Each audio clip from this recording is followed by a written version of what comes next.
Hi viewers, this is me Ribaha Imran and you're watching my YouTube channel.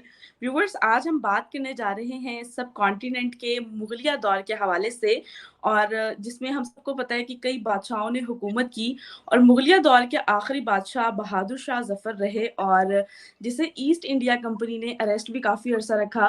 वो ना सिर्फ बादशाह रहे बल्कि एक मारूफ शायर थे। उनके शेर से हम आगाज़ करेंगे प्रोग्राम का। उम्र दराज मांग के लाए थे 4 दिन, 2 आरज़ू में गुज़र गए 2 इंतज़ार में। तो इस हवाले से आज हम यानी कि मुगलिया दौर के हवाले से डिस्कस करने के लिए हमने पाकिस्तान और इंडिया से जॉइन किया है। पाकिस्तान से हमें जॉइन किया है डॉक्टर इश्तियाक अहमद साहब ने, इंडिया से हमें जॉइन किया है अभिषेक मिश्रा जी ने। आप दोनों का सर बहुत शुक्रिया कि आपने हमारे व्यूवर्स के लिए टाइम निकाला। बहुत बहुत शुक्रिया। पाकिस्तान से तो मैंने ज्वाइन नहीं किया। आप ये कह रही हैं कि मैं पाकिस्तानी होते हुए मैं तो इस वक्त गोवा इंडिया में हूँ, तो मैंने भी इंडिया से ज्वाइन किया है। और वैसे मैं स्वीडिश सिटीजन हूँ, लेकिन आई एम पाकिस्तानी ओरिजिन। ठीक है, तो पाकिस्तानी ठीक है। I represent the Pakistani here. और अभिषेक जी जो हैं वो हिंदुस्तान से हैं। ऐसे बिल्कुल। अभिषेक सर, आपका भी बेहद शुक्रिया कि आपने हमारे व्यूअर्स के लिए टाइम निकाला। आजकल हमारे पाकिस्तान से आपकी तरफ मेहमान आए हुए हैं डॉक्टर साहब। तो कैसा महसूस कर रहे हैं कि हमारे डॉक्टर साहब हिंदुस्तान में आए हुए हैं? सबसे पहले तो चूंकि सर एक प्रोफेसर हैं, हमारे टीचर भी हैं और आज इंडिया में गुरु पूर्णिमा है, तो गुरुओं का बड़ा सम्मान किया जाता है और शिक्षक होने के नाते मैं गुरुजी को और प्रोफेसर साहब को सादर नमन करता हूँ। Thank you sir, thank you आपके ब्लेसिंग्स के बहुत लिए। बहुत शुक्रिया। और मजे की बात है कि सर भी गोवा में हैं और हम भी गोवा में हैं, तो मुझे पता ही नहीं था। तो मैं समय निकाल के जरूर कोशिश करूंगा कि मिलूं, हालांकि मेरी व्यस्तता है, आज कुछ मीटिंग्स है हमारी, लेकिन बहुत अच्छा होगा अगर हमारी मुलाकात भी हो जाए। वाह जी वाह, रिबाहा ने जी तो जी हमें मिला आप दिया। वाह जी वाह। जी जी मैं आपसे उस पर रास्ता कर लूंगा। अगर आप मैं साउथ गोवा में हूँ, अब आप पता नहीं मतलब नॉर्थ में है या साउथ में है। मैं नॉर्थ में तो हूँ, सिरी अच्छा लियोन यहाँ पे एक है गांव, उसमें हूँ। ये अच्छा सिरी लियोन जैसे कुछ नाम है उसका, नॉर्थ में हूँ। अच्छा जी मुझे जी। भी गोवा का उतना पता नहीं, मैं बहुत नया हूँ गोवा में, बट मैं जरूर पता करता हूँ और अगर if there is any possibility, बहुत ज्यादा दूर नहीं हुआ, तो I would definitely come and seek एक योर ऐसे है ब्लेसिंग्स कि मेरी गोवा यूनिवर्सिटी में 5 तारीख को जी मेरी एक टॉक है, द फ्यूचर जी ऑफ साउथ एशिया। वो अच्छा DD Kosambi school of behavioural sciences, वो वाले उन्होंने इनवाइट किया है। It's called the distinguished lecture. तो वो है अच्छा 5 तारीख को। तो मैं मैंने आपको वो मैंने उसका वो दूंगा, वहां पे भी आप आ जाएं। ठीक है। Done sir, done. मैं बिल्कुल प्रयास करूंगा, क्योंकि मैं भी यहाँ यूनिवर्सिटी में ही कार्यरत हूँ, एसोसिएट प्रोफेसर हूँ लॉ का। तो एक वाह वाह। उसमें तो थोड़ी सी व्यस्तता रहती है, लेकिन but I will definitely try कि अगर टाइम मिले तो मैं जरूर आऊंगा। हमारी भी कल से यूनिवर्सिटी खुल रही है। तो चले thank you very sir, it's please welcome to your homeland, and it's an absolute privilege and honor to share the podium with you. Thank you sir, and thank you Ribaha for इस opportunity के लिए आपका भी बहुत बहुत धन्यवाद। रिबाहा का thank you. ये initiative I very much appreciate. Thank you Ribaha ji. Thank you so much sir. और आज हम मुगलिया दौर के हवाले से डिस्कस करेंगे। डॉक्टर इश्तियाक साहब, मेरा सबसे पहला क्वेश्चन आपसे है, आप मुगलिया सल्तनत की विरासत को कैसे समझते हैं और इसने हिंदुस्तान और पाकिस्तान में सकाफती और तारीखी दास्तानों को किस तरह तश्कील दिया? और सर, मुगलिया सल्तनत के बादशाहों के बारे में ये बात बड़ी मशहूर है और हम हमेशा सुनते हैं कि वो बड़े अयाश होते हैं। तो सर, ये दोनों क्वेश्चंस का आप हमारे व्यूवर्स को जरा बताइएगा।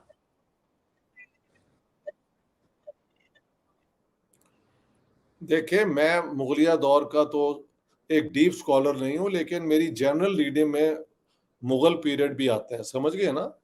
तो लेकिन जितना मुझे समझ आती है कि मुगल जो हैं वो यहाँ पे आए, एक series of invasion central Asia से हुई। और जब वो आए 1526 में, तो यहाँ पे दिल्ली के अंदर हुकूमत थी अलाउद्दीन खिलजी नहीं, क्या नाम है उनका यार, लोधी, इब्राहिम लोधी सर, इब्राहिम लोधी। इब्राहिम लोधी की। और उनके साथ मुकाबला हुआ शायद पानीपत पे ही हुआ, और वो इब्राहिम लोदी जो है he lost the battle, and Babur ने फिर वहां पे हुकूमत कायम कर दी। और तुझके बाबरी अगर आपने पढ़ी है, मैंने उसे अंग्रेजी में उसका तर्जुमा पढ़ा है, तो वो बाबर जो है एक एडवेंचरर भी है, ऑब्जर्वर भी है, उसके अंदर एक विजडम भी है, लेकिन जाहिर है वो हुकूमत करने यहाँ अपनी किस्मत आजमाने आया था, और यहाँ पे मुगलिया सल्तनत की वो क्या कहते हैं बुनियाद बाबर के आने के बाद इस्टेब्लिश हुई। और उसके बाद ये एक के बाद एक मुगल एम्परर आए। अकबर मैं समझता हूँ बहुत एनलाइटेंड, अपने दौर से बहुत आगे के सोचने वाले आदमी थे। यानी यूरोप में अभी तक ये आइडिया नहीं था आया कि सब लोग जो एक धरती पे रहते हैं वो मिलके एक कौम या एक नेशन बन सकते हैं। लेकिन अकबर ने अपने जो थे 9 रतन, उसके अंदर हिंदू, मुस्लिम और ये बाकी लोग भी थे, और हर रिलीजियस जो उनके थे बड़े बड़े लोग, उनको अपनी कोर्ट में बुला के उनसे बातें की। एक नया दीन इलाही का प्रोजेक्ट भी अकबर ने एस्टेब्लिश किया। तो अकबर तो इस एतबार से एक बहुत फॉरवर्ड लुकिंग आप कह सकते हैं रूलर था। बाकी फतूहात हुई, वो हर रूलर करता है, कहीं फौजें हार जाती हैं, कहीं जीत जाती हैं। अकबर के दौर से कम राजपूत जो प्रिंसेस हैं उनमें से जयपुर और ये यहाँ से सपोर्ट मिलनी शुरू हुई। और ये सपोर्ट अगर आप गिने कितने लोग सर्व कर रहे थे उस मुगल एम्पायर में, तो औरंगजेब के दौर में परसेंटेज वाइज ज्यादा राजपूत जो हैं वो सर्व कर रहे थे इंपीरियल आर्मी में। तो मुगलों ने यहाँ पे हुकूमत करने के लिए यहाँ के जो लोग हैं उनको भी साथ लिया, और चंद तो बड़े स्कॉलर भी निकले, जैसा दारा शिकोह ने उपनिषद जो हैं हिंदू स्क्रिप्चर्स की क्लासिक किताबें वो भी तर्जुमा की। इनमें से कितने ये अयाश थे कितने नहीं थे, इस पे बहुत किस्से कहानियां बन चुकी हैं। और शायद बादशाह जो हैं उस दौर के वो अपना हरम कायम करना अपनी प्रेस्टीज का हिस्सा समझते थे, तो वो भी बात सही है। तो जनरली आप ये कह सकते हैं कि आर्किटेक्चरल जो कंट्रीब्यूशन है मुगलों की वो बहुत ज़्यादा है आज तक हिंदुस्तान के अंदर। और ये इल्ज़ाम कि उन्होंने यहाँ के जो लोग थे उन पे सिर्फ जुल्म किया है वो बेबुनियाद है, क्योंकि हमने तो ये देखा है कि जब तक मुगल या मुस्लिम रूल ख़त्म हुआ है तो सिर्फ 19% लोग जो हैं यहाँ कन्वर्ट हुए थे टू इस्लाम। और जब अंग्रेज ईस्ट इंडिया कंपनी के बाद ब्रिटिश दौर आया है तो बाय द टाइम 1941 के सेंसस में मुसलमानों की परसेंटेज सिर्फ 24.9% हुई थी। यानी 5% जो है वो अंग्रेजों के आने के बाद लोग मुसलमान हुए, और उन 700-800 साल में 19% ही मुसलमान हुए। क्या उनको फोर्सफुली कन्वर्ट किया गया या कुछ ने खुद ही उसको एक्सेप्ट कर लिया, इस पे बेतहाशा किताबें लिखी गई हैं, और मुझे यकीन है कि अभी शेख जी जो हैं उनकी अपना ओपिनियन होगा। तो इट्स अ मिक्स स्टोरी। मेरे जो दोस्त हैं हरबंस मुखिया, वो उस दौर के मुगल दौर के बहुत बड़े स्कॉलर हैं, मैंने उनको भी पढ़ा है। तो इस किस्म की मेरे समझ आती है, और सो दैट्स इट। इनिशियली तो मैं यही कहूँगा। सही हो गया। सर अभिषेक सर, मेरा आपसे भी सेम यही क्वेश्चन है, आपकी क्या राय है इस हवाले से? Thank you Riva ji. Professor Ishtiaq ने बहुत अच्छी वो बातें करी। देखिए, मुगल इंडिया का पार्ट है, इस पे तो हम में से किसी को कोई डाउट ही नहीं है कि एक इंडियन हिस्ट्री का पार्ट है। मगर जो हमारी शिकायतें हैं वो ये है कि मुगलों ने भारत को बनाया या भारत को भारत क्या होता है ये पहचान दी, ये एक बड़ी जाती है लोकल लोगों के ऊपर। अगर आप बाबरनामा को ही पढ़ लें तो बाबरनामा ने अपनी किताब में लिखा है, वो मैं आपको कोट कर देता हूँ, और पेज नंबर है 35। जो उसका अनुवादक है वो बेवरीज है, बाबरनामा किताब है, मैं उसको इंग्लिश में पढ़ रहा हूँ। Hindustan is a country of few charms, is a country of few charms. ये ट्रांसलेशन है.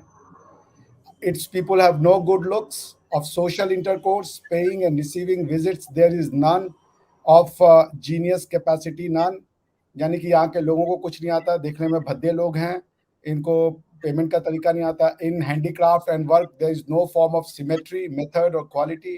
इनको कुछ बनाने नहीं आता, इनको कुछ मतलब आप समझ सकते हैं वो करने नहीं आता. They are no good horses, no good dogs, no grapes, no musk melons और फर्स्ट रेट फ्रूट्स. यहाँ पे अच्छे फल भी नहीं उगते. No ice cold water, no ice और no cold water. No good bread or cooked food in the bazaars, no hot baths, no colleges, no candles, torches and candlesticks, no colleges. Anyways, peasants and people of low standing go about naked. आप समझ रहे हैं? This is what he perceived of India. So कोई बड़ी बात नहीं लगती है कि जो अपने को मुगलों का वंशज मानते हैं भारतवर्ष में, वो ये कहते हैं कि यहाँ पे किसी को कुछ पता ही नहीं है कि हमने लाल किला नहीं बनाया होता, ताजमहल नहीं बनाया होता, तो तुम्हारे पास कुछ नहीं थे. आप हिंदुस्तान के साउथ में और नॉर्थ में चले जाएं, आपको ऐसे टेम्पल्स मिलेंगे जो कि मतलब मीटरों ऊपर हैं, बिना किसी सीमेंट के बनाए गए हैं. पत्थरों को काट करके, बिना कहीं पत्थर लाए हुए पहाड़ों को काट के मंदिर बना दिया. ऐसी आर्किटेक्चर मिलेगी. But the contempt Babur had for the local people. वो कह रहे हैं यहाँ के लोग नंगे रहते हैं, यहाँ पे कोई फल नहीं मिलता, यहाँ पे किसी को कुछ नहीं आता. So this those who consider themselves as a inheritor, वो ये बातें करते हैं कि भारत जो जीरो दिया दुनिया को, भारत ने आयुर्वेदा दिया, योगा दिया, भारत ने इतना कुछ दिया. और भारत में तक्षशिला, नालंदा जैसी यूनिवर्सिटी थी जो अलाउद्दीन खिलजी ने बर्न की थी. The man had absolute no idea about it. उसको इंडिया के बारे में कुछ पता ही नहीं था. वो अपने किताब में हिंदुस्तान को यूं डिस्क्राइब कर रहा है. सर कुछ कहना चाहते हैं? मैं चुप हो जाता हूँ. Sir please. मैं इस पे ऊपर कमेंट करना चाहता हूँ कि ये किताब जब लिखी गई तो Babur is coming from Fergana, जहाँ पे, और काबुल, जहाँ पे जो फल उनको पसंद थे वो बहुत उगते थे या वो उनको एंजॉय करते थे. और यहाँ आके जो उनका इनिशियल इम्प्रेशन है वो शायद हर्टफुल ज़रूर है, ये मुझे समझ आती है. और लेकिन ये तो सब ने ऐसे ही किया होगा ना, जो भी बाहर से आए थे. अब यहाँ पे एक झूठी थ्योरी है कि जो यहाँ से लोग माइग्रेशन करके बाहर गए हैं. Everybody knows. अभी आपको मैं देता हूँ, वो है पेरी मोहन की किताब आई है जिसमें उसने शो किया कि किस तरह throughout history there is no Aryan invasion, but Aryan migration जो है it predates the Mughals and the Greeks by several 100 years, millennium actually. और वो लोग जब यहाँ पे आए, उन्होंने यहाँ के जो लोग थे उनको भी बड़ा वो नेगेटिवली डिस्क्राइब किया है.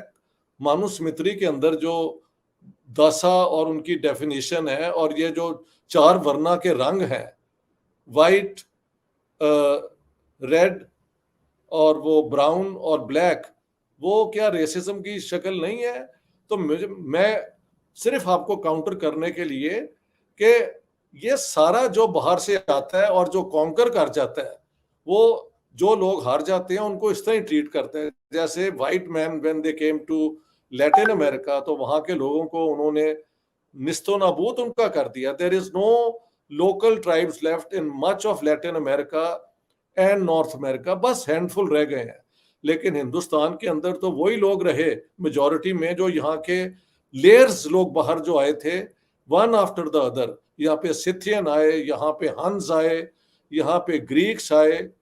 और आने वाला जो है, जो देखता है, बाद में जो बाबर ने अपने बेटों को कहा है कि यहाँ के लोगों को साथ लेके हुकूमत करनी है, वरना और कोई तरीका नहीं यहाँ हुकूमत करने का. तो उसकी किताब का इनिशियल इम्प्रेशन जो है, उसकी बुनियाद पे एक रंजिश पैदा करना इज अंडरस्टैंडेबल. लेकिन अगर आप तारीख के पीछे जाएं,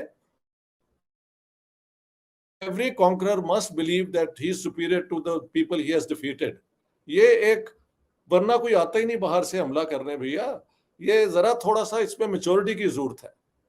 और ये इसका मैं जवाब देना कि अगर 700 साल में बाबर से पहले शुरू कर जाए ना, और आखिर तक सिर्फ इन 19% आप जाके सेंसस रिकॉर्ड देख लो, had converted to इस्लाम, तो उन्होंने जो यहाँ का सिस्टम लोगों का होगा उसको टॉलरेट किया जब तक कि उनके खिलाफ बगावत नहीं हुई।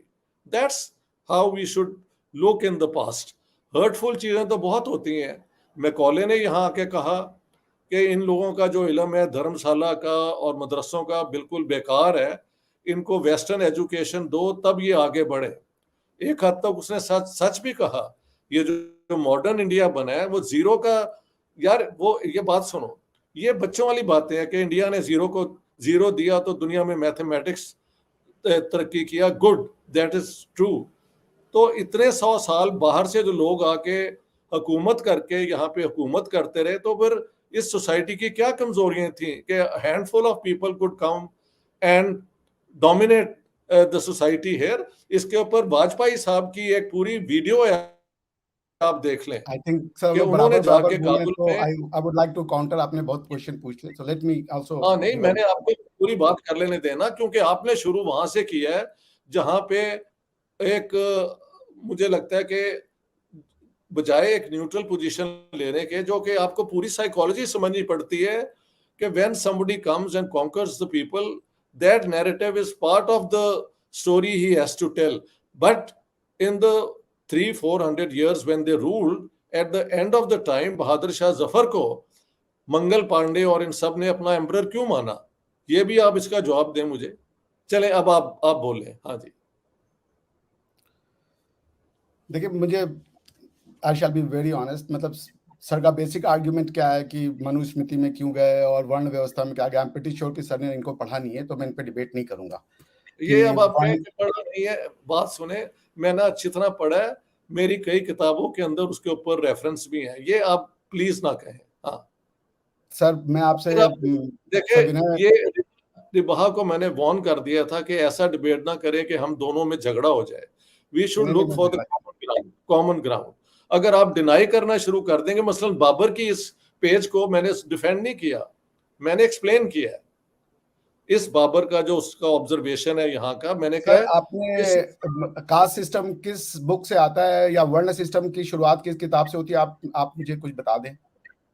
मैं ये कहता हूँ कि ब्राह्मण की डेफिनेशन क्या दी गई, आप ये बता दें। आपने सांख्य दर्शन में जो ऋग्वेद में पौरुष का कॉन्सेप्ट है कि पौरुष के सहस्त्र हाथ है, सहस्त्रपैद हैं, और वहां से जो वर्ण सिस्टम आया कि उसके मुख से ब्राह्मण का जन्म हुआ, छाती से, इसका सांख्य दर्शन और उपनिषदों ने भारत में इसका क्या इंटरप्रिटेशन दिया, कृपया आप ये बता दें सर। आप बताएं क्या इंटरप्रिटेशन है? What should be the interpretation if not a hierarchy?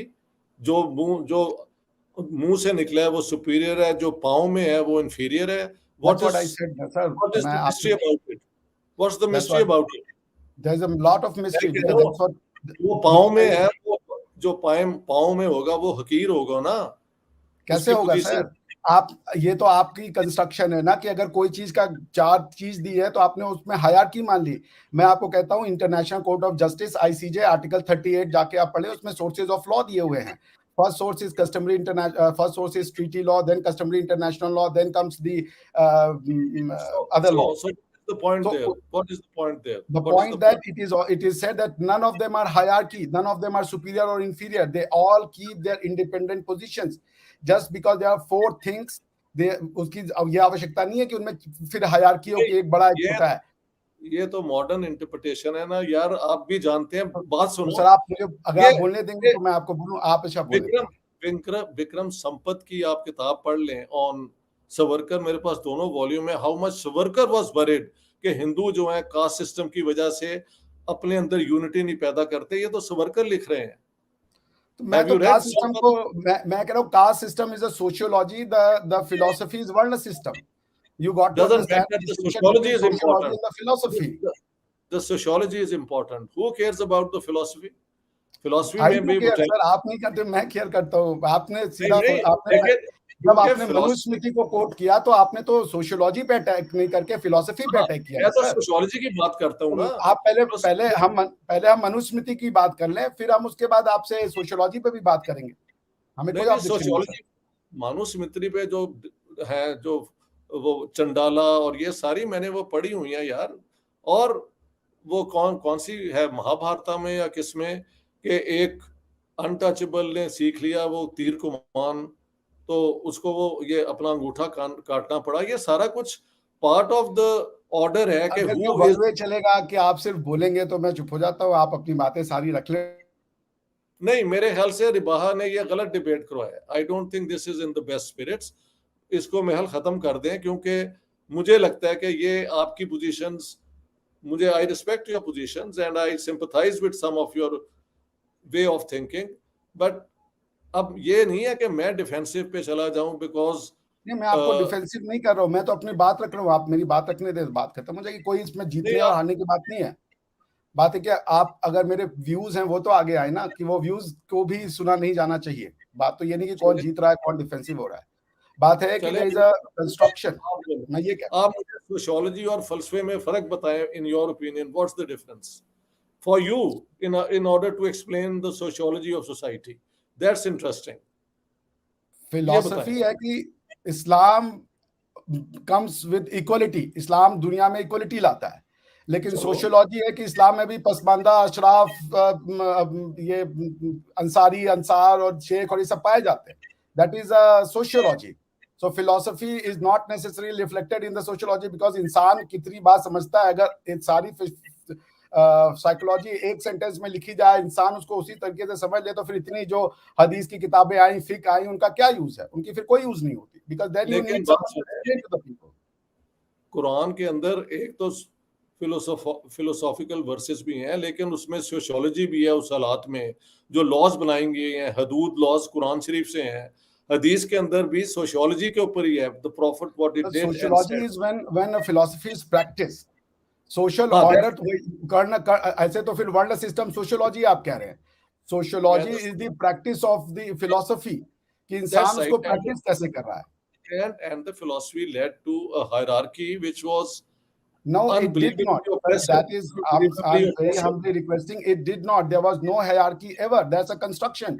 सांख्य दर्शन अगर आप पढ़ें, जिन्होंने उपनिषदों में उन्होंने कहा कि जब क्रिएटर जो है उसने जब एक क्रिएशन की, अपनी क्रिएशन को बढ़ाने, क्योंकि ये तो बड़ा हास्यास्पद लगता है कि जो क्रिएटर है उसके 100 मुख हैं, उसके 1000 मुख हैं, 1000 पाद हैं और 1000 हाथ है। ये तो एक जमाने की बात है, वो प्री हिस्ट्री की बात है, वो मिथोलॉजी की बात है।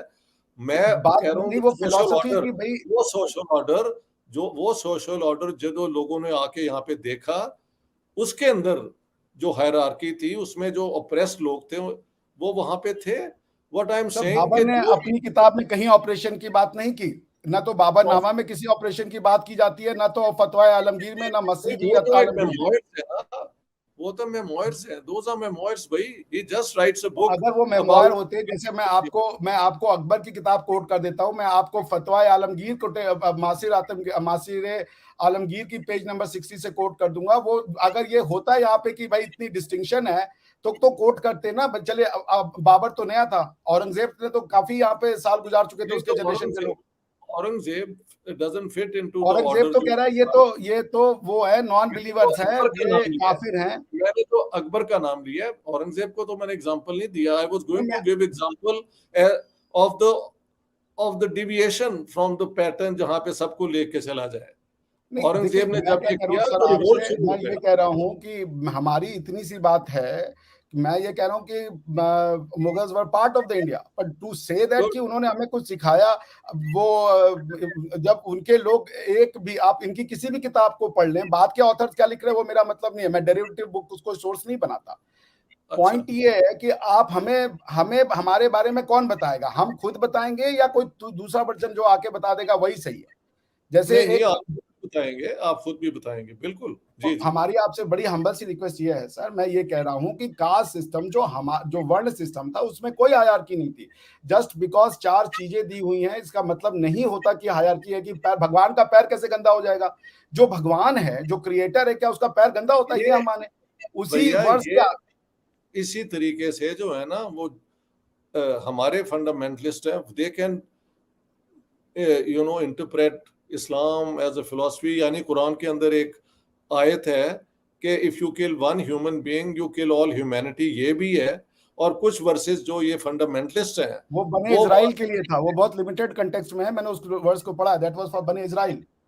चलो जो भी है, मेरा मतलब है आज के जो ये फंडामेंटलिस्ट हैं वो तो उसको लेके आगे चलते हैं, आईएसएस और ये सारे। सो मेरा मतलब है कि आपके लिटरेचर में जो एक पुराना पीरियड है, वैदिक पीरियड, उसके अंदर वाकई शायद कास्ट इस तरह नहीं है, लेकिन सर जब ये मैं आपसे वही कह रहा हूँ कि वर्ण system was a system of the division of your actions, not of the human beings. बाद में इसको ह्यूमन बीइंग्स में बनाया गया। it became so and then Yes, it that is lasted. the wrong caste system तो मैं अभोर करता हूँ। Anyone saying I am a Brahmin must be abhorred. कोई So अपने आप को जन्म के आधार पे अगर ब्राह्मण क्लेम कर रहा है, that person should have no place in the society. But the point is that कि बात सुनो, आजकल की शादी देख लो, कौन किससे करता है, तुम्हें पता लग जाएगा कि it's all on the basis of birth. मुसलमानों के अंदर भी ये जो पसमानदा तो वाला हम तो उसको गलत कह रहे हैं सर, मैं कहाँ उसको डिफेंड कर रहा हूँ। आई am saying that is that मैं मेरे घर वाले ब्राह्मण है, हमारे घर में कभी नहीं सिखाया गया और मैं मानता भी नहीं ब्राह्मण सिस्टम को। बट आपकी बात सही है कि शादियां हो रही है इस बेसिस पे कि ब्राह्मण के घर में ब्राह्मण की बेटी की शादी होगी। I don't support it. मैं तो ऑन द चैनल कह रहा हूँ कि मैं इस तरह की शादियों का या इस तरीके के जो इंटरप्रिटेशन है वो गलत है, ये कतई आइडिया का नहीं है।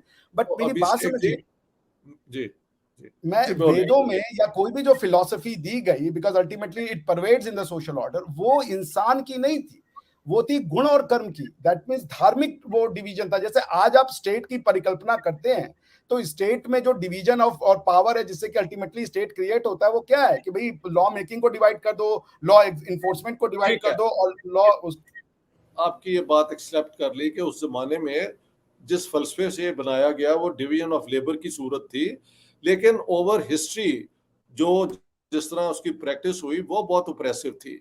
इसीलिए मुझे लगता है कि जब बाहर से लोग आए, अब वाजपेयी साहब की खुद एक वीडियो है जो उन्होंने जब वो गए अफगानिस्तान, उन्होंने कहा I wanted to go and see Ghazni, कि ये महमूद चंद सोल्जर्स लेके जब आया, how could he prevail over India. तो उनका वहां पे वो आप जरूर देख लें, और वो एक बहुत पढ़े लिखे आदमी थे। मैं यही कह रहा हूं, तो मैं बाबर को डिफेंड नहीं कर रहा, ना मैं किसी और को कह रहा हूं, मैं कह रहा हूं it has to be a story told with all honesty.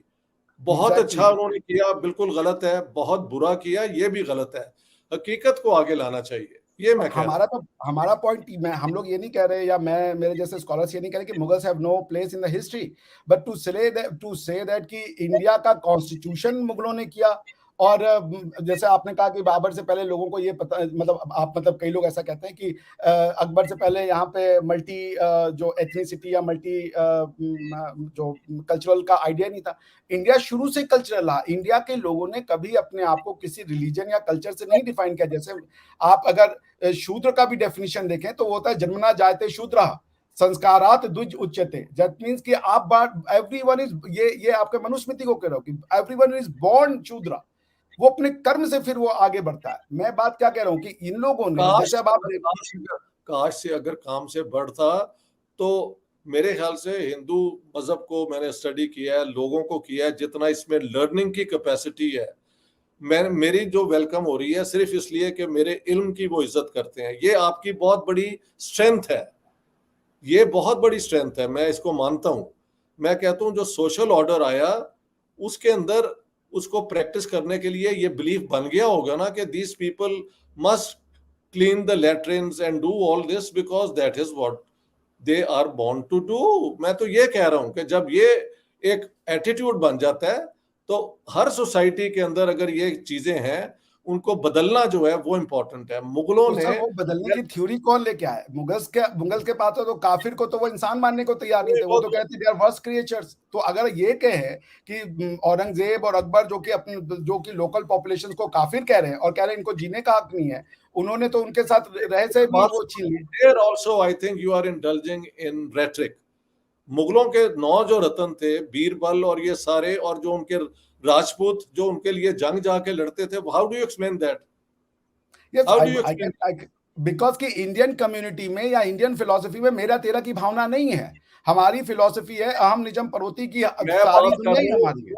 मैं बात कर रहा हूँ why did not the Muslims, because they did not consider them outsider. वो सबको, अब चूंकि वो जब इंडिया में आ गए, उन्होंने कॉन्क्वेस्ट से जीता, वो लोग उनको अपना ही समझे कि भाई एक फेयर मींस ऑफ वॉर था, वो जीत गए, हो गया।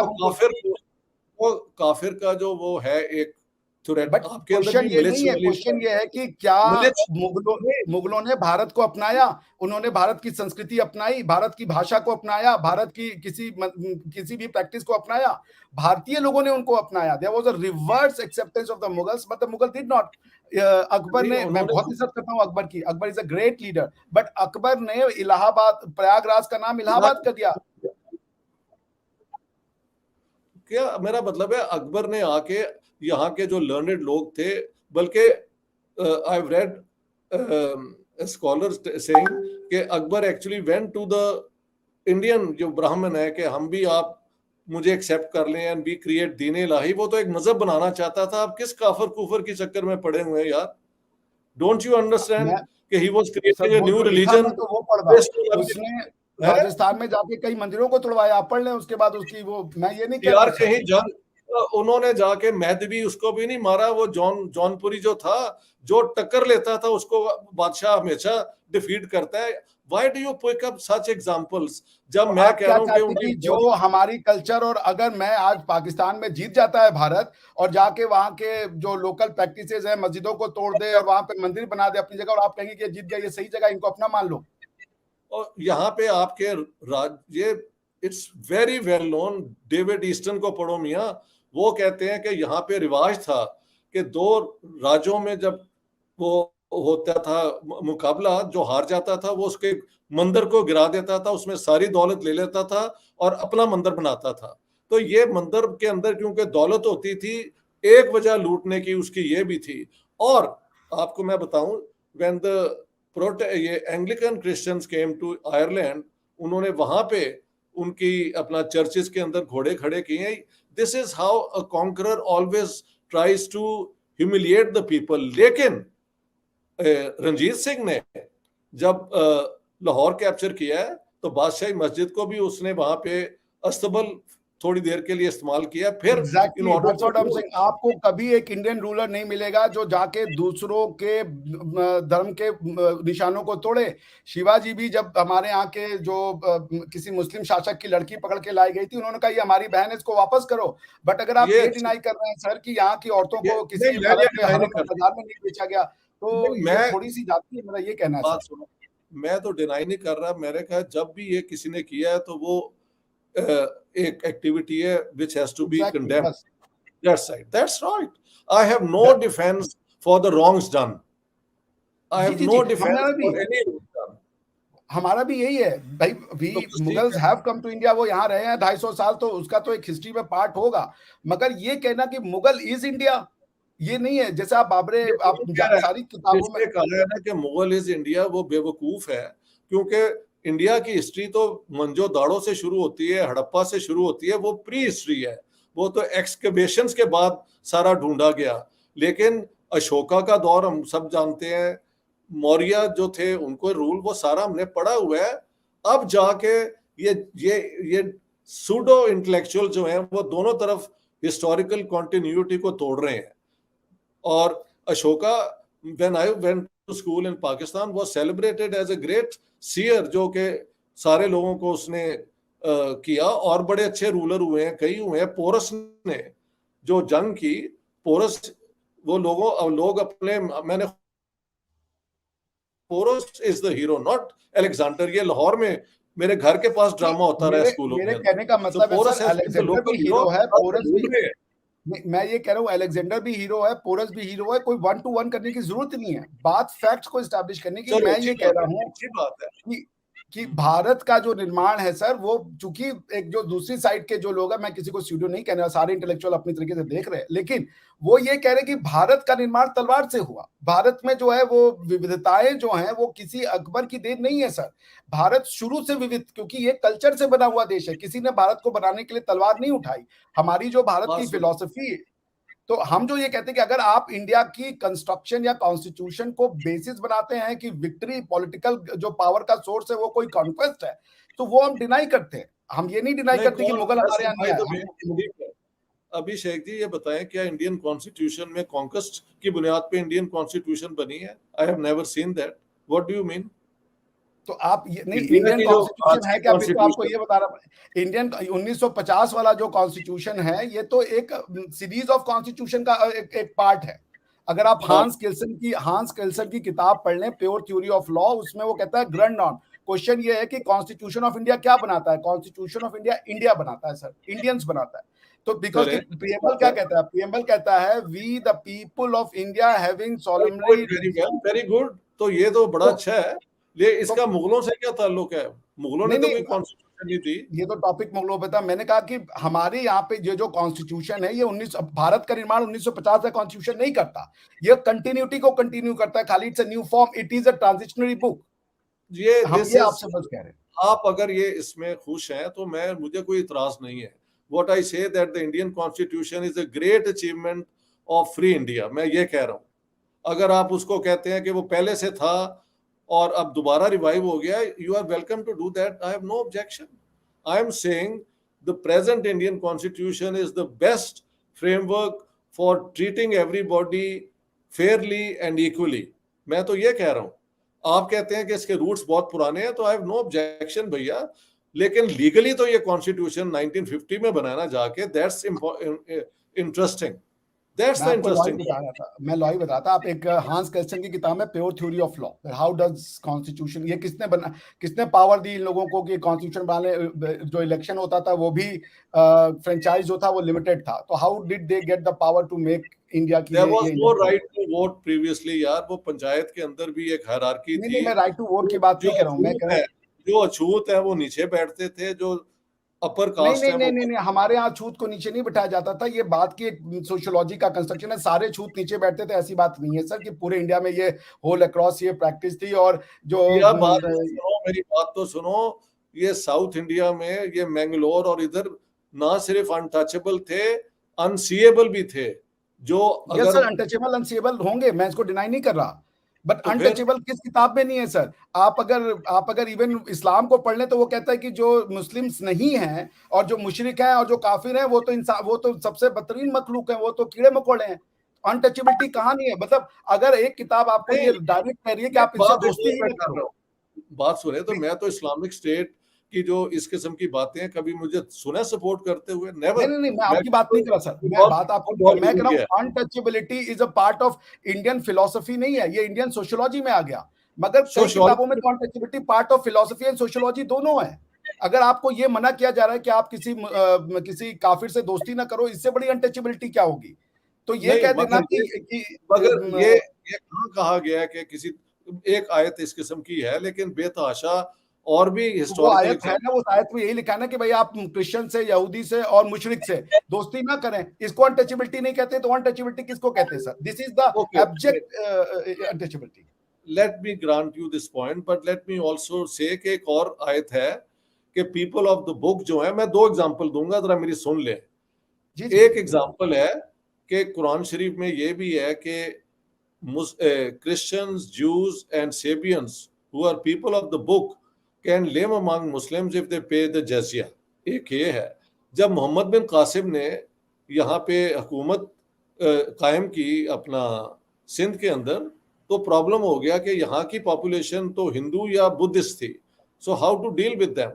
तो उन्होंने फिर ये पैगाम भेजा दमिश्क में, दमेस्कस में, वहाँ के उलमा ने, फुकहा ने, जो स्कॉलर्स हैं, उन्होंने इंटरप्रेट किया कि हिंदू और ये भी उसी गॉड में बिलीव करते हैं जिसमें हम करते हैं। As long as they pay the jizya, don't forced to convert them to Islam or touch their religious places. They have a right to repair them and continue with that religions. ये तो बिल्कुल जिजिया मांगना क्या इक्वलिटी नहीं है क्या? ये untouchability नहीं है सर? किसी से जजिया मानना जस्ट बिकॉज उसके बिलीफ सिस्टम के लिए, ये बात कहीं सुनो, से किस दौर की बात है? दौर की बात है ना, एक दौर की बात है।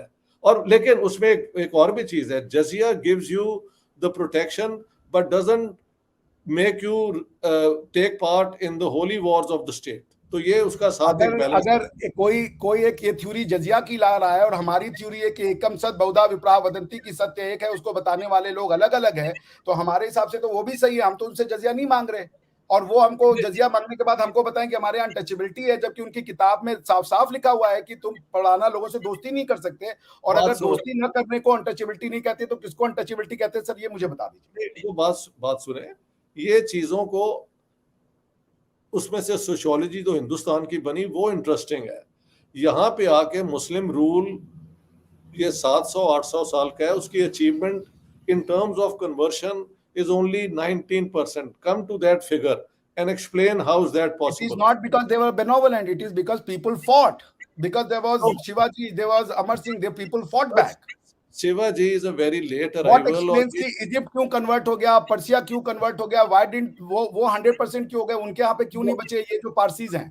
नहीं, उसकी वजह, no I tell you, Egypt की कॉन्क्वेस्ट और उसके ऊपर भी आ जाते हैं, लेकिन मेनली ये जो सैसनेड और Byzantine empires and they had been fighting wars for 400 years, and as the war became more and more costly, they forced more and more taxes on the people. At that point the Arabs got a breakthrough और उनके taxes वो Sassanid empire से बहुत कम थे। इस तरह conversions बड़ी हुई हैं। उन्होंने जजिया कभी लगाया कभी नहीं लगाया। जो खलीफा उमर थे उन्होंने चिट्ठियां भेजी थी, 3 ऑप्शन है, या तो कन्वर्ट हो जाओ, अपना इलाका हमको दे दो, या तो जिजिया दो और हमसे नीचे बन के रहो, और या तो लड़ दो। That's correct. तो जब ये है तो इसमें ये ऑप्शन कहां से, मैं जिन्होंने क्रूसेड लड़ा, क्रिश्चियनों ने यूरोप का इस्लामाइजेशन इसलिए रोका क्योंकि वो क्रूसेड लड़े, वो घुस के वो चले गए सलाउद्दीन से लड़ने जेरूसलम तक। हमारे यहाँ को चूंकि वो क्रूसेड नहीं दिखाया गया, जो महाराजा शिवाजी छत्रपति महाराज थे उन्होंने लड़ा हिंदवी समाज के लिए।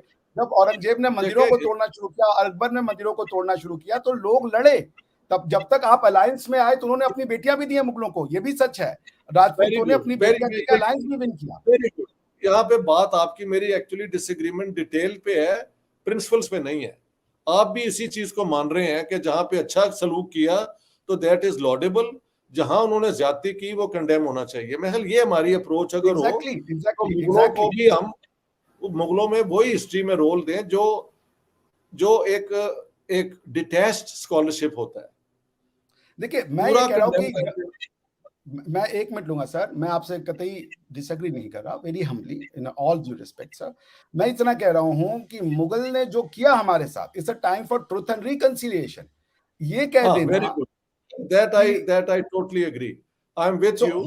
मेरा जो मिशन आजकल मैं तकरीरें कर रहा हूं वो किसके ऊपर बेस्ड है कि you can not bring the past back, those who committed those crimes are no longer there, though they are no longer there. हां, but we should not support those who have gone and destroyed the churches or the mosques or the temples of people they subjugated. ये जुल्म है बिल्कुल, इसको मैं मानता हूं। बस और कुछ बात नहीं, हमारी 2 डिमांड है सर, हमारी 2 डिमांड है बस। और डिमांड मतलब रिक्वेस्ट। नंबर 1, किसी भी पॉलिटिकल कॉन्क्वेस्ट ने इंडिया को नहीं बनाया, ये सतत कल्चरल इवोल्यूशन हुआ है। जो पहला व्यक्ति कौन था जिसने कहा? मुझे इस पे कोई इतराज नहीं है। मैं ये भी कहता हूं कि इंडिया की सेक्युलरिज्म की सक्सेस ये नहीं है कि कॉन्स्टिट्यूशन वो सेक्युलर थी, हिंदुओं में सेक्युलरिज्म की एक गुंजाइश है that they have adjusted to it. ये मैं खुद कहता हूं अपनी तकरीरों में। ये आपको ये भी बता दूं सर, मैं एक चीज और जोड़ दूं, सेक्युलरिज्म जिसको बहुत से लोग समझते हैं रिलीजियस टॉलरेंस, सेक्युलरिज्म नहीं होती। रिलीजियस टॉलरेंस इंडिया में इसलिए आती है क्योंकि हमारी थ्योरी जो है, जो हिंदू एक आदमी को हिंदू बनाता है या सनातनी बनाता है, वो ये है कि एकम सत बहुधा विप्राह वदंती, क्योंकि वो हर धर्म को सच मानता है, वो हर पैगंबर को, हर अल्लाह को, हर आइडिया को वो मानता है। आपकी बहुत ग्रेटनेस है, और पता नहीं आपने कितने मेरे वीडियो देखे हैं जहां मैंने बताया है कि मैं चेन्नई गया तो वहां पे जो वेस्ट पंजाब के पंजाबी, मैं हमेशा कोशिश करता हूँ जहां भी जाऊं इंडिया में कोई पंजाबी मिल जाए तो वो उन्होंने मेरी दावत की। बाद में वो एक जो है मुझे ले गए अपने गुरुजी के पास, तो वो गुरुजी सिंधी थे उनके, लेकिन जब मैंने वहां पे देखा ना उनकी पीरों की शजरा, तो हाईएस्ट उन्होंने शेख अब्दुल कादर जिलानी जो 11वीं शरीफ वाले पीर हैं मुसलमानों के, उनको बनाया हुआ था। ये हिंदुइज्म की बहुत ब्यूटी है, दे recognize and accept people who have learning and who have knowledge। ये आप लोगों के कल्चर की बहुत बड़ी स्ट्रेंथ है। और एक वजह, I think you are right, the people held on to their faith because this is how they looked upon life. ये आप लोगों की बहुत रेजिलियंस है, I am there to appreciate that. सिर्फ मेरा आपसे ये है कि आप ये इतना अग्रेसिव हो कि अब पूरे मुगलों को और उसको सिर्फ वो क्या कहते हैं डीमोनाइज ना करें, वो भी ज्यादती है। लेट्स गिव डिमोनाइज की द बात डेविल नहीं द है ड्यू वाली सर। बात है, डेविल द ड्यू। आप हमारी किताबें पढ़ लें एनसीईआरटी की सर, उसमें जो है उनको लिखा गया कि इन्होंने मंदिर बनाए, लोकल राजाओं को बल्कि डिमोनाइज किया गया। हम ये कह रहे हैं जो सच है वो पढ़ाएं, हम किसी को डिमोनाइज नहीं बस करते। ठीक है, अगर बस ठीक सच है। मैं बोलना भी कहता हूँ, डिमोनाइजेशन हो जाए। बात सुनो यार, मैंने जो पाकिस्तान की ये सारी नैरेटिव के ऊपर लिख के सच वहां बोलने का रिवाज डाल दिया है, तो मैं आपसे क्यों एग्री नहीं करूंगा? आई एम नहीं टोटली नहीं with you sir, in this. बिल्कुल मैं आपसे बिल्कुल अग्री कर रहा हूँ, मैं आपसे कोई वो नहीं कर रहा हूँ, हमारी कोई डिबेट नहीं थी। मेरा ये था कि एक स्कूल ऑफ थॉट है जो ये कहता है कि तुम तो अछूत में मानने वाले लोग थे, तुम्हें कुछ नहीं आता था, मुगलों ने आके तुम्हें कल्चर दिया, खाना दिया, मुगलों ने ये ट्रेडिशन दिए। ये नहीं, जो हमारी मुगलों ने लड़ाई है ये उसके खिलाफ है। We are not fighting Mughals per se. मुगलों ने यहाँ के सीखा कि मौसीकी की क्या ब्यूटी है, कितने राग रागनी हैं। उन्होंने अपने अपने कोर्ट्स में बड़े बड़े सिंगर पैटर्नाइज किए और ये रिवाज बन गया। सो मैं तो कहता हूँ यहाँ पे जो भी आया यहाँ का होके रह गया। मैं तो ये कह रहा हूँ। नहीं, हम भी यही कह रहे हैं, हम कह रहे हैं, हम जैसे आप एक बात बताएं सर, मुगल अपने हैं, अंग्रेज अपने क्यों नहीं है, ये मुझे आज तक समझ में नहीं आया।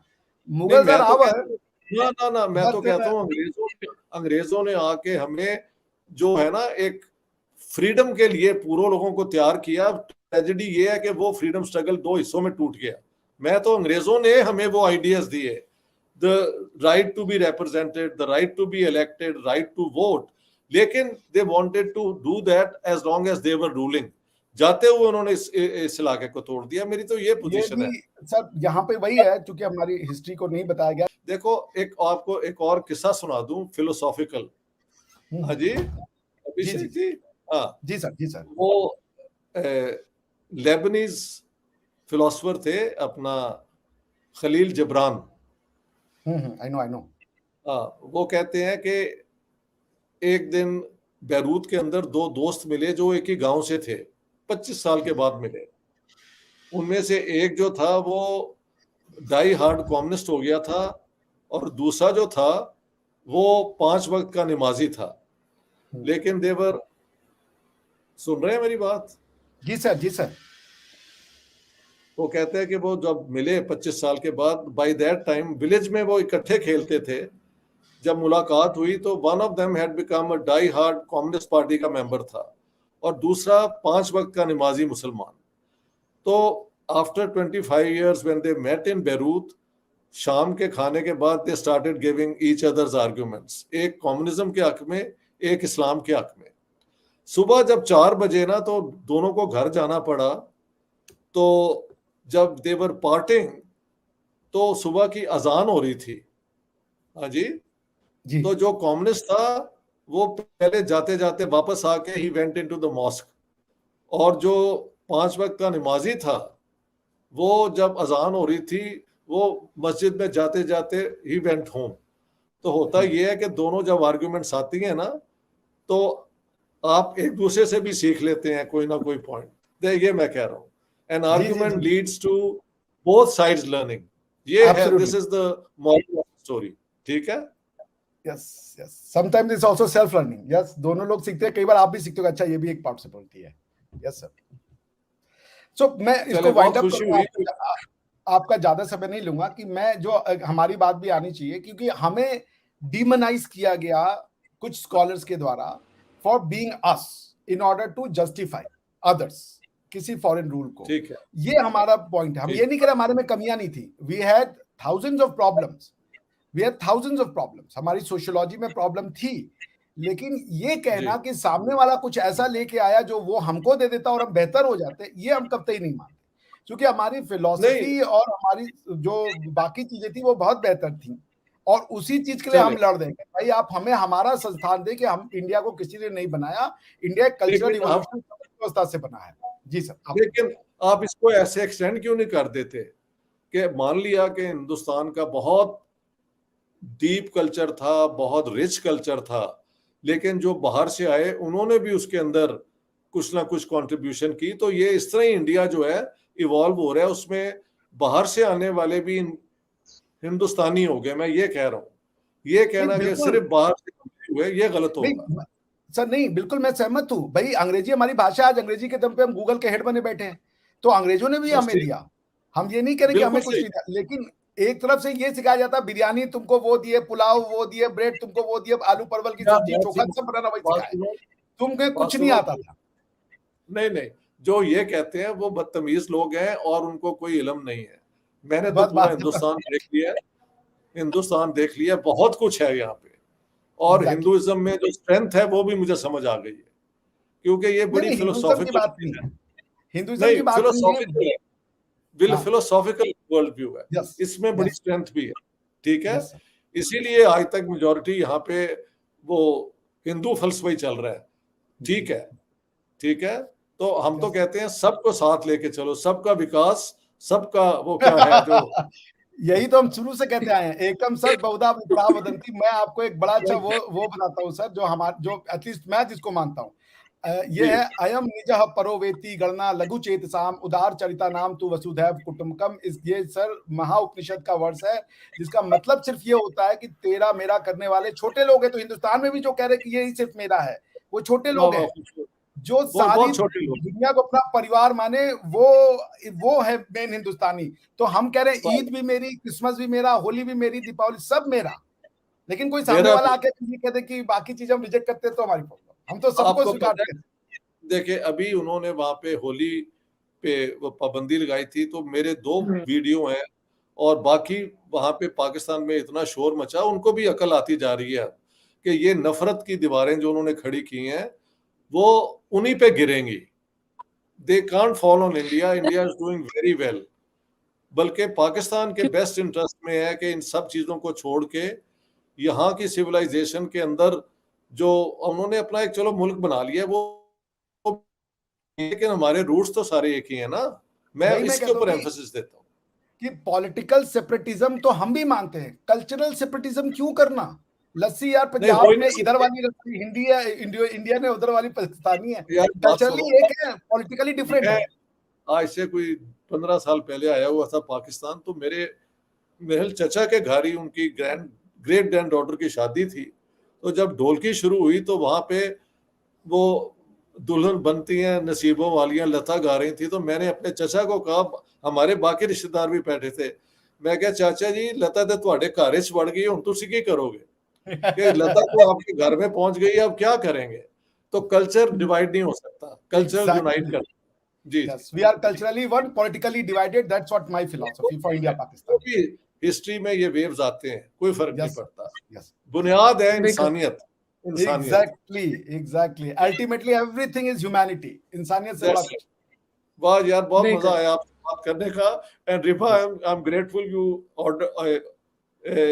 you brought us together. मुझे तो बहुत मजा आया, क्योंकि हमारी बेसिकली कोई डिसएग्रीमेंट नहीं है। Good people can always agree with, जिनका कॉन्शियंस क्लियर है ना, वो हमेशा एग्री कर सकते हैं। So that's the strength of it. ठीक है, thank you so much sir. और अभिषेक सर, आपका भी शुक्रिया। आपका फोन नंबर लेके मैं कांटेक्ट करता हूं सर आपको। हाँ, जरूर जरूर, यू आर मोस्ट वेलकम। ठीक है, okay ji, all the best, all the best. Sir बहुत शुक्रिया। अभिषेक सर, आपका भी बहुत शुक्रिया। प्रोग्राम का एंड भी मैं एक शेर से करना चाहूंगी, ये चमन यूं ही रहेगा और हजारों बुलबुलें आएंगे, अपनी अपनी बोलियां सब बोल के उड़ जाएंगे। व्यूअर्स, प्रोग्राम बहुत पसंद आया होगा आपको। इस डिबेट को हमारे साथ एंड तक आपने जुड़े रहे, उसके लिए बहुत शुक्रिया। और बड़े ही खूबसूरत पर्सनालिटीज़ ने आज हमें टाइम दिया, उसके लिए भी इनका भी बहुत शुक्रिया कि जो है इन्होंने अपने ज़ाती राय से, अपने एक्सपीरियंस से हमें जो है आगाह किया, और काफ़ी चीज़ें जो है वो क्लियरिटी की तरफ गई। तो आप दोनों का बहुत शुक्रिया। व्यूअर्स, चैनल को सब्सक्राइब करें, वीडियो को लाइक करें, शेयर करें, हमें दें इजाज़त। Thank you so much.